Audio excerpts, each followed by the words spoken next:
ধন্যবাদ এবং স্বাগত জানাই একটি ভিডিওতে। আজকে ভিডিওতে কথা বলবো, আপনি যদি মানসিক সমস্যায় ভোগেন তাহলে সেটা কিভাবে নির্ণয় করবেন, অর্থাৎ আপনি নিজের মানসিক সমস্যা কতটুকু হয়েছে বা কী রকম হয়েছে, আদৌ হয়েছে কিনা সেটি আপনি কম্পেয়ার করতে পারবেন, একটা ডায়াগনোসিস নিজেই করতে পারবেন। আমি আছি কাউন্সিলিং সাইকোলজিস্ট আশরুজ্জামান রাজু। সবাইকে ধন্যবাদ এবং স্বাগত জানাই আমার এই ভিডিওটিতে। সবাইকে আমি আরেকটি রিকোয়েস্ট করব, যদি আপনি চ্যানেলে নতুন হয়ে থাকেন, আশা করি আমার চ্যানেলটি সাবস্ক্রাইব করে রাখবেন। তাহলে মনের রোগ বা মনের সমস্যা আমরা অনেক সময় বুঝতে চাই বা জানতে চাই যে আসলে আমার কি এইরকম কোনো সমস্যা আছে কিনা, সেটা আপনি নিজে বুঝতে পারবেন 4টা জিনিস যদি আপনি মাথায় রাখেন। খুবই গুরুত্বপূর্ণ 4টে বিষয়।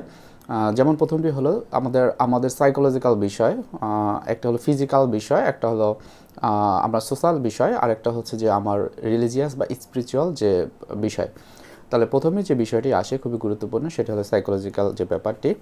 আমরা সাইকোলজিক্যাল ব্যাপারটি মূলত আমরা বুঝতে চেষ্টা করি যে আসলে এই যে আমার মনটা খারাপ, এটা আসলে কী কারণে হচ্ছে।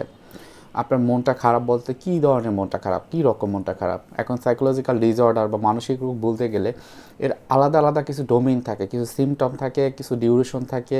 তার বেসিসে বলা যায় যে তার ভিতরে মানসিক সমস্যা আছে কি নেই।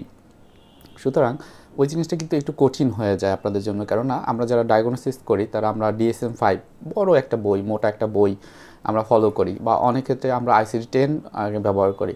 কিন্তু আপনার জায়গা থেকে আপনি সাইকোলজিক্যালি কিছু বিষয় আপনি খেয়াল রাখতে পারেন যে আপনার চিন্তাগুলো কীরকম থাকে। আপনি বরাবর কি নেগেটিভ চিন্তা বেশি করেন? যা কিছুই করেন না কেন, সব কিছুতেই মনে হয় যে একটা নেতিবাচক চিন্তা মাথায় ঢুকে যাচ্ছে। এটা যখন হয় তখন সাথে কী হয় যে আপনার ভিতর বিভিন্ন রকমের নেগেটিভ অনুভূতি হয়। হয়তোবা রাগ হয়, কষ্ট হয়, অভিমান হয়, দুঃখ পান, বা এটা হলো কী হয় তখন আচরণগুলো কী করেন, কারোর সাথে মিশেন না বা কথা বলেন না, বা দেখা যায় একা বাসায় থাকেন, কারোর সাথে মিশতে গেলেও মনে হয় কোনো প্রবলেম হচ্ছে। এই যে বিষয়গুলো যদি আপনার তীব্র আকারে হয়, মনে রাখবেন যদি খুব বেশি হয় সেক্ষেত্রে কিন্তু একটা সাইকোলজিক্যাল বিষয় হতে পারে। সেক্ষেত্রে আপনি ধরে নিতে পারেন আপনার হয়তো মনের কিছু বিষয় রয়েছে যেটা হয়তো বা একটু কেয়ার নেওয়ার দরকার হয়। এরপর যে বিষয়টি আসে সেটি হলো যে আমি বলবো যে অনেকে কিন্তু এই জিনিসটা বোঝার পর মনে করে না আমার তো বিভিন্ন রকম রোগ হতে পারে। এখন রোগের বিষয়টা কিন্তু খুবই কঠিন এবং জটিল একটা প্রক্রিয়া। সেটা আমাদের কাছে আসলেও আমরা দেখা যায় যে প্রথম একটা বা দুটো সেশনে কিন্তু ওইরকম ডায়াগনোসিস করেই বলতে পারি না যে আপনার ভিতরে এই রোগটা আছে। সেক্ষেত্রে আমরা কী করি, আমরা প্রথমে একটু বোঝার চেষ্টা করি তার সিমটমগুলোর সাথে আমাদের ওই যে ডায়াগনস্টিক অ্যান্ড স্ট্যাটিস্টিক্যাল ম্যানুয়াল যেটি আছে DSM-5, ওটার সাথে মিলিয়ে দেখি। সো একইভাবে সব কিছু করা সম্ভব হয় না, কারণ এখানে হিস্ট্রি টেকিং নিতে হয়। আপনার কী প্রিডিসপোজিং ফ্যাক্টর আছে, আপনার ট্রিগারিং ফ্যাক্টর কী আছে, আপনার মেইনটেনিং ফ্যাক্টর কী আছে, প্রোটেক্টিভ ফ্যাক্টর কী আছে, সব কিছু মিলিয়ে কিন্তু আপনার ডিসঅর্ডারটা আমরা আইডেন্টিফাই করার চেষ্টা করি। সুতরাং আপনারা খেয়াল রাখবেন যে আপনার যদি সাইকোলজিক্যালি খুব বেশি মন খারাপ থাকে, অনেক বেশি ডিপ্রেস থাকেন, অনেক বেশি অ্যানশাসনেস থাকে, তাহলে একটু হেল্প আপনারা চাইতে পারেন।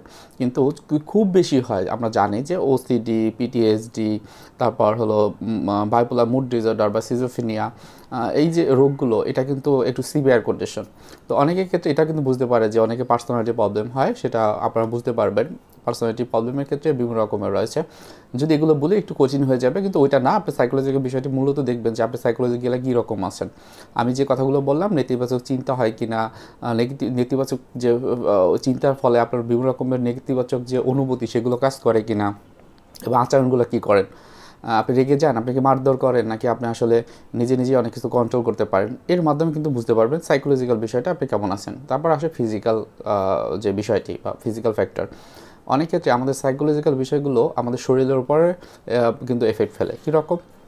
হয়তো হতে পারে আমার প্রায় মাথার ভিতরে যন্ত্রণা করে, মাথা ভার লাগে, হয়তোবা আমার মনে হয় যে আমার মাথাটা ফেটে যাবে, একদম ছিঁড়ে যাবে। এই যে বিষয়গুলো, এটা কি আপনার কিন্তু আমার ফিজিক্যাল বিষয়। এবং এর কারণ কি? কারণ হচ্ছে যে আমি যখনই কোনো একটা বিষয় নিয়ে টেনশন করি, কোনো বিষয় নিয়ে চিন্তা করি, তখনই আমার মনে হয় এই সমস্যাটা বেড়ে যাচ্ছে। শুধু তাই না, হয়তো আমার গলা ব্যথা করে, আমার কাঁধে ব্যথা করে, আমার মনে হয় যে বুকটা ফেটে যাবে, আমি শ্বাসকষ্ট হয়, আমি শ্বাস নিতে পারি না, আমার শ্বাস বার হয়ে আসে, আমি মনে হয় শ্বাস টেনে উঠাতে পারছি না।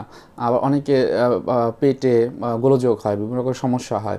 দেখা যায় অনেক সময় তার বিভিন্ন সময় বাথরুমে বারবার যেতে হয়, অথবা পিঠে সমস্যা হয়। অনেকে বলে যে আমার হাতের তালুতে অনেক বেশি মনে হয় যে অস্থিরতা কাজ করে।